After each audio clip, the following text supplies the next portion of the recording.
Bismillahirrahmanirrahim. Assalamualaikum warahmatullahi wabarakatuh. Teman-teman, video ini saya mau sharing tiga hal paling yang paling nyebelin saat bisnis online.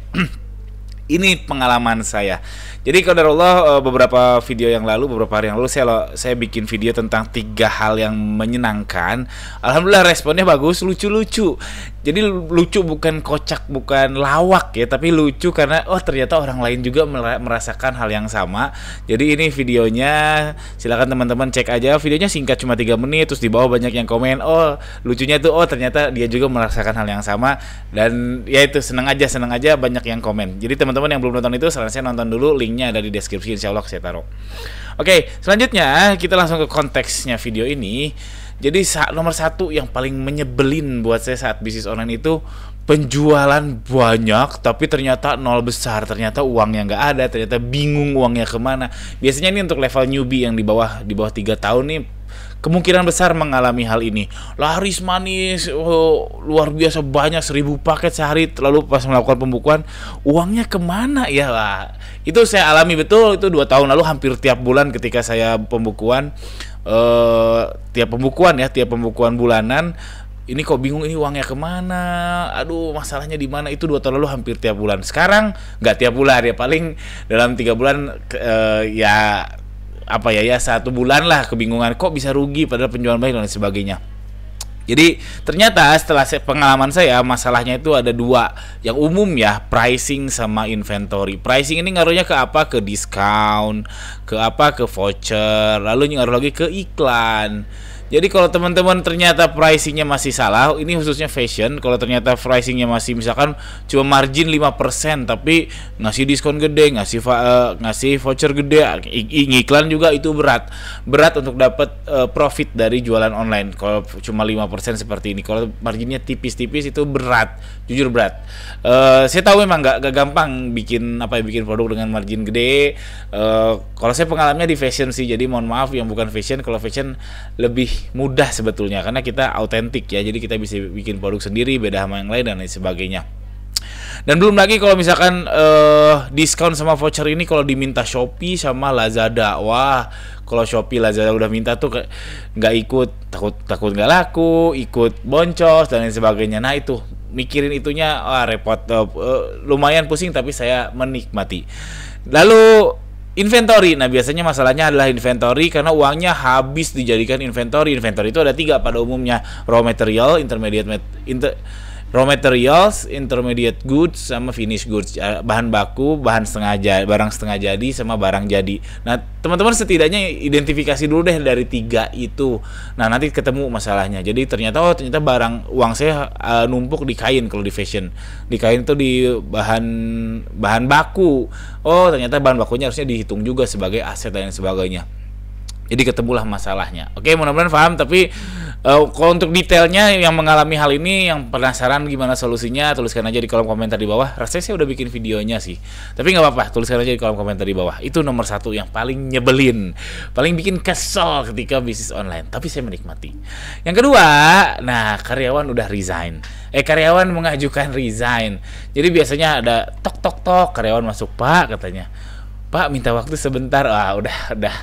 Udah mengeluarkan kata-kata gitu, udah tanda-tanda biasanya mau resign, mau berhenti dari kerjaan. Saya nggak pernah ngelarang sih kalau karyawan saya mau resign, karena memang di perusahaan saya pun jenjang karirnya nggak jelas ya, karena kita level UMKM bukan level korporat yang ke jenjang karirnya jelas, dari staff ke manager, ke super manager, superintendent, VP dan sebagainya, itu kan jelas. Tapi kalau di UMKM seperti kita ini kan jenjang karirnya nggak jelas. Kalau perusahaan berkembang ya insya Allah berkembang juga karirnya, kalau enggak ya enggak. Jadi saya nggak pernah nahan. Nah ini kalau udah ada karyawan yang ngajuin resign nih, aduh cenut, aduh gimana yang gantiin dia. Apalagi kalau sampai key player, key playernya maksudnya kayak middle manager kita, atau kayak misalkan supervisor atau staff yang kerjanya bagus tiba-tiba resign, aduh cenut. Karena repot nyari orang baru tuh repot. Dan dibilang tenang karena pengangguran itu banyak. Ya betul, pengangguran itu banyak, serius. Kalau saya buka loker admin itu yang apply bisa sampai 500 sampai 1000, serius.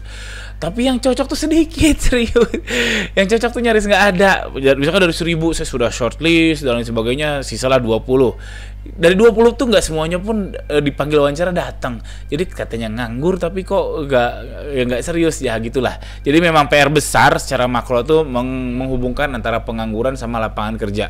Karena aslinya kalau secara angka menurut saya ya secara makro itu lapangan pekerjaan tuh masih terbuka banyak, pengangguran juga ya memang pengangguran angkanya lebih besar tapi tidak jauh lebih besar. Yang jadi masalah itu para pengangguran ini pilih-pilih kerjanya apa, yang nggak cocok aja sama perusahaan yang dia apply. Coba kalau nggak pilih-pilih, kalau misalkan mohon maaf, kalau misalkan Anda nggak punya pekerjaan banget, lalu Anda sebelumnya mungkin sudah berpengalaman kerja di suatu perusahaan, ya lamar OB misalkan, ya nggak usah pilih-pilih dulu lah kalau memang nggak ada pekerjaan. Jadi ya itu fakta di lapangan seperti itu.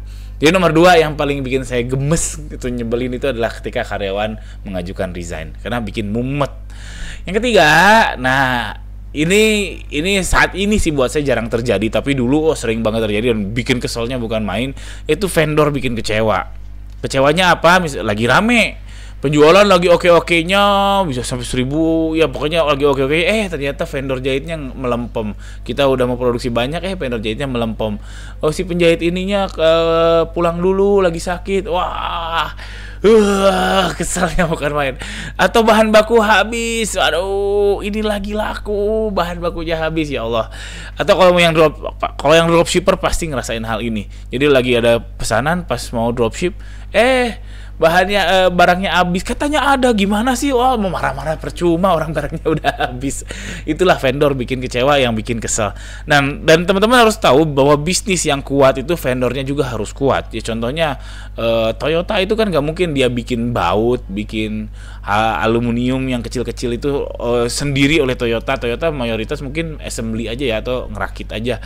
Jadi dia vendornya harus kuat, karena sistem Toyota sistem baik gitu, sistem yang ya sekarang masih mungkin ya masih jadi panutan dunia. Jadi vendornya harus kuat. Kalau nggak memenuhi permintaan Toyota dengan speknya segini, waktunya segini, mungkin akan susah.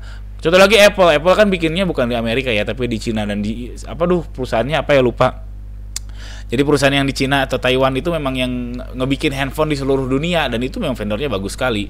Jadi mungkin vendor pembuat Apple sama pembuat Xiaomi itu sama aja, jadi sama-sama bagus vendornya, cuman ya harganya kan berbeda ya, Xiaomi sama Apple mungkin. Jadi intinya maksud saya adalah vendor yang kuat, bisnis yang kuat. Kalau bisnis Anda mau baju, vendor juga harus kuat. Jadi yang paling ketiga ini ngasih tahu vendor bikin kecewa itu, ya Allah, bikin mumet, bikin kesel.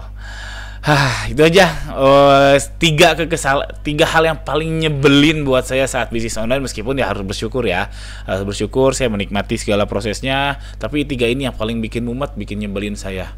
Kalau Anda bagaimana, tuliskan di kolom komentar di bawah. Mudah-mudahan banyak lagi yang respon, karena jujur yang video sebelumnya yang 3 hal menyenangkan tuh banyak yang komen. Saya ketawa sendiri, oh ternyata dia juga gitu, oh kita sama, kita satu server. Oke, sekian aja. Assalamualaikum warahmatullahi wabarakatuh. Jangan lupa subscribe.